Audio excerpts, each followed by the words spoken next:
Hindi daw violent.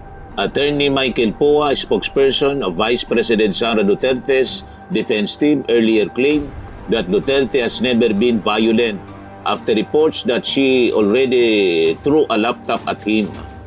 Vice President Sara Duterte has never been violent. Sinabi niya doon sa dahig. Gumuho ang argumentong hindi seryoso po. Yun ang argumento ng defense. Sinasabi ng kanyang mga abogado na hindi seryoso o walang totoong panganib ang mga banta ng paulit-ulit niyang pagbuhay sa naratibo ng pagpapapatay. Pinatutunayan niyang seryoso ang kanyang intent o layunin nang magbanta siya sa ating Pangulo, kay Lisa at saka kay Martin Romualdez. Kasi po ang isang taong utak nagbabagang mga balita at pagtalakay sa mga isyu ng lipunan. Bulsa, opinyon, banat at paglalantad sa katotohanan. Bulsa, what you see is what you get. You decide. Hello po mga kababayan, si Dante Maravillas. Tingnan ninyo itong post sa usapang kongreso mga kababayan. Sabi diyan, hindi daw violent. Attorney Michael Poa, spokesperson of Vice President Sara Duterte's defense team, earlier claimed that Duterte has never been violent after reports that she already threw a laptop at him. Days later, Duterte used an example about hiring a gunman to kill a husband's mistress while discussing the country's problem with gun violence. Yan noong July 23, sabi ni Michael Poa, Vice President Sara Duterte has never been violent. Kahapon, noong July 29 sa Dahig, sabi ni Sara, for example, I have a husband. My husband has a mistress. I can hire a gunman for 5,000 to kill the mistress. Out of context daw, sabi ni Sara. Sabi ko sa inyo, sakit sa ulo ng mga abogado ni Sara, pati ng mga abogado ni Digong. Sakit sa ulo itong si Sara Duterte. Kasi pinapatunayan lang ang mga kababayan ni Sara ang lahat ng inaakusa sa kanya at sa kanyang tatay. Yung culture of death and violence, mga kababayan, na kanilang nakasanayan. Di ba? Yan ang mga patunay. Lumalabas mismo sa kanyang bibig ang totoo katauhan, mga kababayan niya. Hindi mapigil ni Sara, mga kababayan, ang pagbuka ng kanyang bibig. Lalong pinatunayan, mga kababayan, ni Sara Duterte ang kapasidad niyang magpapatay ng tao sa binitawan niyang salitang 5,000 lang. May makukuha na siyang assassin. May bagong ebidensya yung prosecution, mga kababayan. Kaya hirap na hirap yung defense team ni Sara Duterte kung paano ililigtas si Sara magkakalusot sa mga kaso. So, malinaw na krimen, mga kababayan, ang pananakot sa ilalim ng Revised Penal Code sa Article 282, grave threats. Bawal magbanta sa buhay ng tao, may bayad man ito o wala. Ang pag-utos may parusa, mga kababayan. Kung magbabayad ka ng hitman, ikaw ay tinuturing na principal by inducement. Yan ang malinaw. Pareho ang parusa sa mismo nag-execute, sa mismong bumaril. Labag ito, mga kababayan, sa Republic Act 6713, Code of Conduct. Sa isang opisyal o isang leader, ang mga opisyal ng gobyerno ay dapat maging ehemplo ng kapayapaan. Hindi po ng dahas. Hindi dapat siya nakikitahan ng dahas. Bakit ito, mga kababayan, nagpapakita ng kapasidad at grave threats? So, ibig sabihin nito, may alam siya sa kalakaran. Inamin niya Kaya daw niya na magbayad ng 5,000. Di familiar siya sa kalakaran. Ang pagbanggit, mga kababayan, ng eksaktong presyo, 5,000, nagpapakita po na familiar siya sa madilim na mundo ng mga bayarang mamamatay tao dito po sa Pilipinas. So may connection siya, mga kababayan, kung titingnan natin sa nakaarang banta. Noong November 2024, nagbanta siya, mga kababayan, na ipapapatay niya yung ating Pangulong Bongbong, si Lisa Marcos at saka si Martin Romualdez. So itong bagong pahayag niya, mga kababayan, tungkol dito sa 5,000 na hitman, nagpapatunay na ang pagkuha, mga kababayan, ng assassin ay hindi lang basta theory para sa kanya, kundi isang bagay na alam niyang madaling gawin. At ito nagpapakita ng isang violent mindset, sabi po ni House Prosecutor Terry Ridon. Hindi po normal sa isang mataas na pinuno na ang unang solusyon sa personal na problema tulad ng kabit ang pagpapapatay. Pinapakita nito na madali sa kanya ang mag-isip ng krimen. So, ngayon ang tanong, bakit nito, mga kababayan, papahinain lalo? Dati nang mahina yung defense ni Sara Duterte, lalo pa nitong pahihinain yung kanyang defense sa impeachment trial sa Vice Presidente. Sira ang depensang takot o trauma. Ang opisyal na depensa ng kanyang kampo sa impeachment court, mga kababayan, ay kaya lang daw niya nasabi ang pagbabanta noong 2024 ay dahil siya ay natatakot at nabigla matapos tanggalan ng security detail.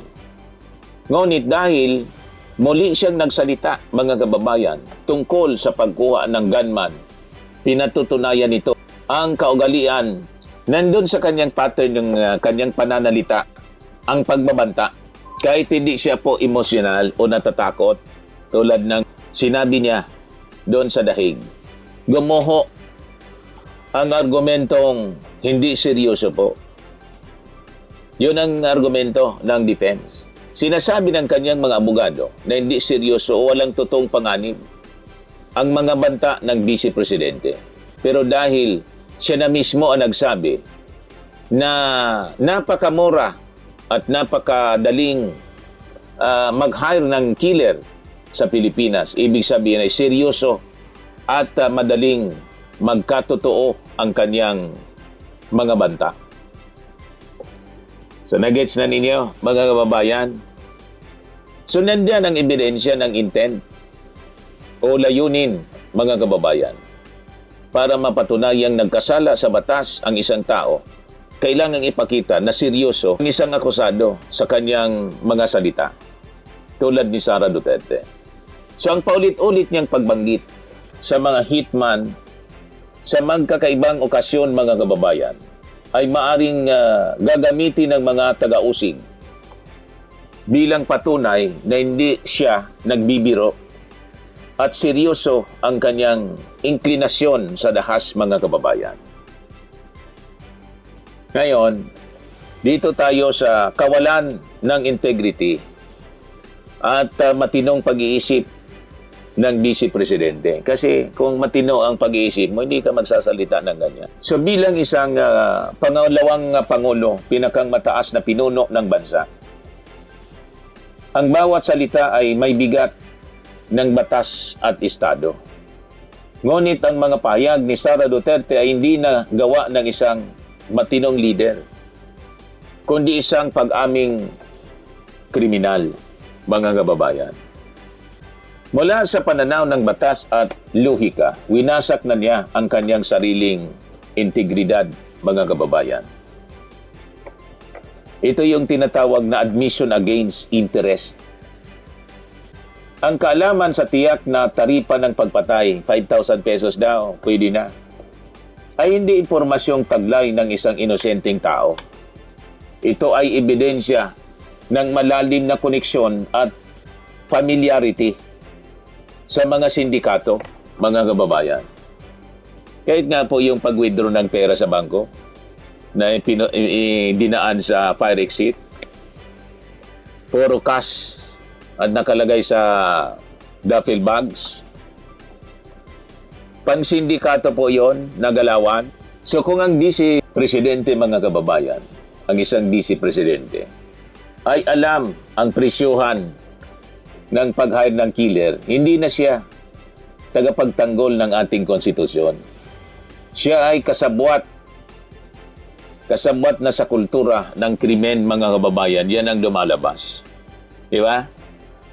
And that is betrayal of public trust na isa pong impeachable offense. So makikita natin parang may psychological incapacity ang ating ang Vice Presidente. Ang isang taong ang automatikong reaksyon sa anumang krisis, maging political o personal, na away kabit, ay ang pag-upa ng hitman ay nagpapakita, mga kababayan, ng isang malalang sociopathic pattern. Di ba? Yan ang tawag niya. Ang kanyang pag-iisip ay pinatatakbo ng dahas, hindi ng batas. Paano mapagkakatiwalaan, mga kababayan, ang kaligtasan ng buong bansa sa isang taong may utak kriminal? Di ba po? Ngayon, ang pagtraidor sa panunumpa sa tungkulin, betrayal of public trust. Ang kanyang bibig, mga kababayan, ang pinakamalaking ebidensya laban sa kanya, parang yung tatay niya. Malaking ebidensya, yung bibig niya. Yung lumalabas sa kanyang bibig. Sabi ko nga, ang lumalabas sa bibig, galing yan sa iyong kaibuturan ng iyong puso. That defiles a man. Paulit-ulit niyang pagbuhay sa naratibo ng pagpapapatay. Pinatutunayan niyang seryoso ang kanyang intent o layunin nang magbanta siya sa ating Pangulo, kay Lisa at saka kay Martin Romualdez. Kasi po, ang isang taong utak kriminal ay walang karapatang mamuno sa isang demokratikong bansa. Hindi biro po at hindi normal ang 5,000 pesos na hitman, kundi isang hayagang pag-amin na si Sara Duterte ay isang mapanganib na banta sa pambansang seguridad at sa buhay ng bawat Pilipino. Sabi ni Terry Ridon, isang House Prosecutor, sa isang press briefing, Duterte may have a violent mind after she discussed the alleged price of hiring a gunman in the Philippines, sabi po ni Terry Ridon. I think the Vice President has a violent mind. Hindi ho ba? She's being prosecuted today on threats. The last thing I think any person being investigated for threats would do is talk about threats, sabi po ni Terry Ridon. After na mapanood niya yung yung speech ni Sara doon sa dahig. Swimming and lifting cream, pinapahid po sa mga pulses in affected area. Mainam po sa paninigas ng mga kaso-kasuan. Ito naman po, Automax Radiant Serum. Sa mukha naman yung application, anti-aging po siya. You will look 10 years younger than your age. Sa mga cancer patients naman po, baka lang gusto ninyo itong itry. Neng siya red mixed fruit drink. Hindi mo po siya gamot, food supplement siya. Kaya lang, gawa siya, mga kababayan, sa goji berry. Yung goji berry may anti-cancer properties. O ngayon, yung mga inquiries ninyo, dumiritso na lang kayo sa aming messenger sa Facebook para masagot namin agad. Ayos pa?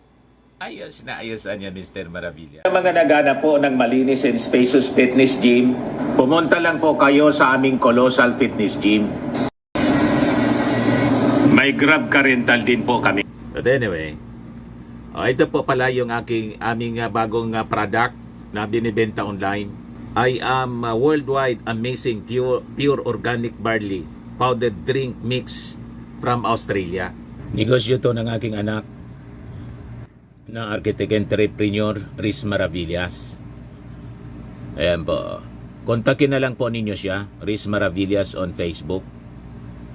Ang mga health benefits niya, boost immunity, improves digestion, enhance energy levels, packed with antioxidants, prevent cancer.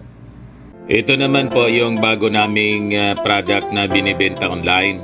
Eye Glow Serum, whitening po siya. Tingnan ninyo yung epekto sa aking anak na architect before and now. Yung mga inquiries po ninyo, dumiretso na lang kayo sa kanyang Facebook account, Riz Maravillas.